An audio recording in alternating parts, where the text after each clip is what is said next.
अस्सलामुअलैकुम, की हाल चाल है? ठीक हो? सब खैरियत है? उम्मीद करदा सब ठीक होवणगे। मैं सोशल मीडिया ते हुण एक क्लिप वेखिया और बड़ा अफसोस होया, बड़ा दुख होया कि साडे पाकिस्तान दे बहुत अच्छे शायर फखरे एशिया साईं शाकिर शुजा आबादी साहब कि अज वो किस हाल च न। ते वो नाल नाल तुहानूं क्लिप भी विखाने आ, नाल नाल कुछ शेर सुनाने आ।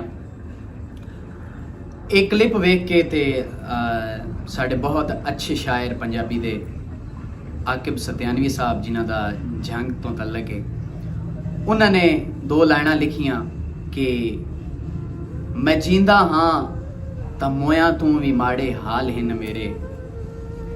मैं जींदा हाँ तां मोया तू भी माड़े हाल हिन मेरे।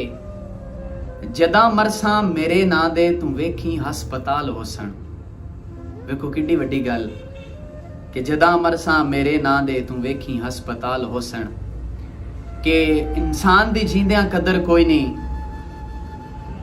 जदों इंसान इस दुनिया तो रुखसत हो जाता है उस तो बाद काफ़ी अगे भी वेख रहे हैं और आगां भी वेखांगे। तुसीं भी यकीनन जानते भी हो और वेख्या भी होवेगा कि उस तो बाद किसी हस्पताल नूं उसदा नाम दे दिता जाता है, किसी अंडरपास को नवा बनया जी ओदे नाम तो रख दिता जाए, कोई फलां चौक है उस बंदे दे नाम तो रख दिता जाए।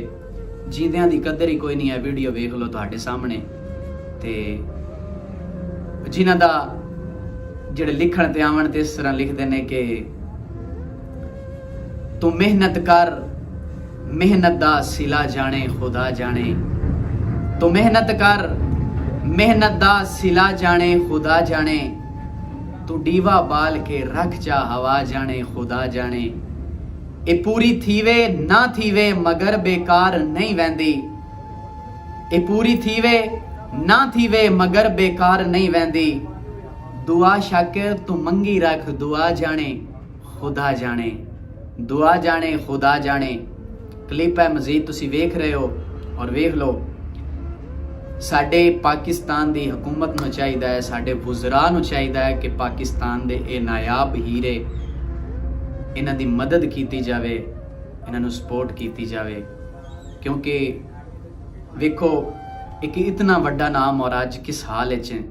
साडी अल्लाह पाक अगे दुआ है, तुसीं भी दुआ करो कि अल्लाह पाक साईं शाकिर शुजा आबादी साहब नूं सेहत तंदुरुस्ती देवे जी। साडी दिली दुआ।